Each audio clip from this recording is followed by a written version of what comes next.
Salut, alors me voilà en pleine canicule pour vous faire une revue. J'essaye de varier en fait mes goûts en lecture tout simplement. Et ça c'est une pas une saga, mais comment on peut appeler ça en gros, c'est vraiment plein de livres, un peu comme les Martine, genre on va avoir plein de livres qui vont raconter des histoires différentes, mais c'est toujours le même personnage, genre Alice, un peu comme des délires à la Inspecteur Gadget, mais façon livre, et donc on a toujours les mêmes personnages avec des personnages un peu nouveaux et tout. En fait, comme dans un dessin animé finalement. C'est incroyable. Donc là, en fait, je vais vous présenter donc le livre Alice et les trois clés de Caroline Quinn. Ça a été traduit en français par Hélène Comin. Les illustrations ont été réalisées par Albert Chazelle et ça a été édité à Hachette. Vous voyez le papier jauni? En 1962. Oui, oui, j'ai réussi à trouver un livre de 1962. Mais ça se voit hein, au dessin. Regardez, les images comme ça. J'en rien à d'autre ou pas? Ok. Donc là, on a un dessin très coloré. C'est très joli en fait. Et sinon, bah, ça se lit facilement, franchement. C'est trop bien. Moi, ce que j'aime, c'est que il y a une histoire qui se passe sur les îles. Il y a beaucoup de mystères, du suspense. En fait, c'est une détective, en fait, Alice. Et je sais pas si elle est à la fac, mais en tout cas, son père, à la base, c'est un détective. Et il a comme pris sa fille sous son aile et lui a enseigné le métier, quoi. Le résumé. C'est une clé brisée qui va, cette fois, ouvrir pour Alice les portes d'un nouveau mystère. Étrange, cette clé, elle est taillée dans une curieuse matière qui rappelle le verre. Des archéologues l'ont trouvée alors qu'ils cherchaient, au Mexique, un trésor enfoui. Ce trésor des Indiens existe-t-il vraiment? Nul ne peut l'affirmer. Mais il n'en éveille pas moins de redoutables convoitises.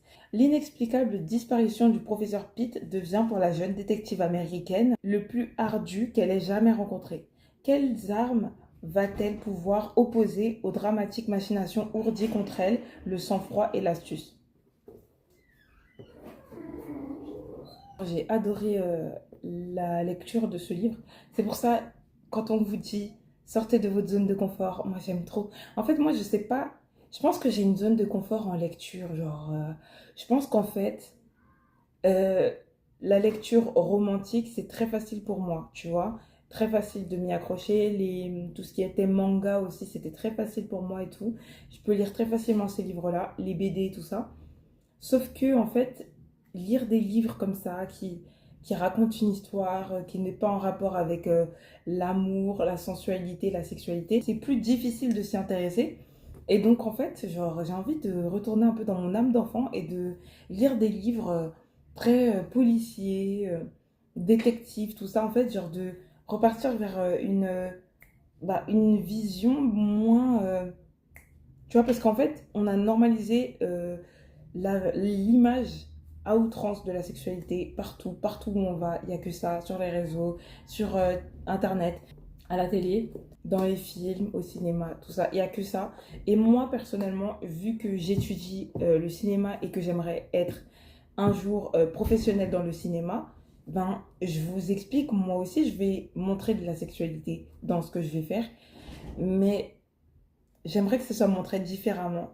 Et ben, même si c'est montré différemment, dans tous les cas, ça reste de la sexualité.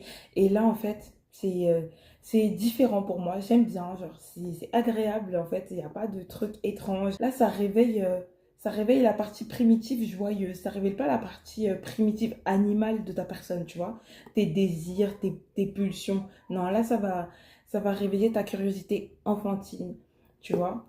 Euh, donc voilà, c'est ce que j'ai kiffé à propos de ce livre. Il y a beaucoup de coups montés, de complots, et c'est trop intéressant.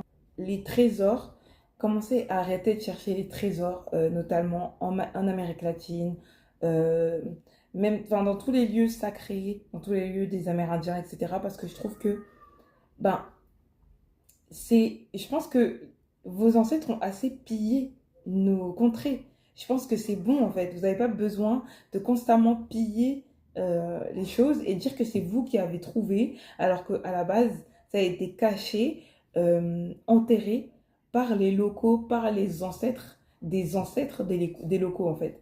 Et dire que non, mais puisqu'ils l'utilisent pas, bah moi je vais l'utiliser. Bah non en fait, c'est pas comme ça que ça marche en fait.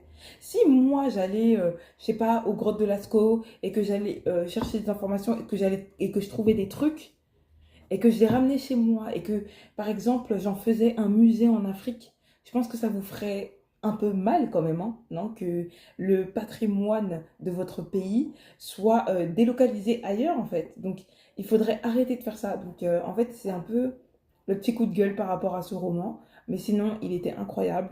Et je vous conseille de lire des livres que vous n'avez pas l'habitude de lire, des livres anciens, des livres d'aujourd'hui, mais que vous n'avez pas l'habitude de lire, quoi. Voilà.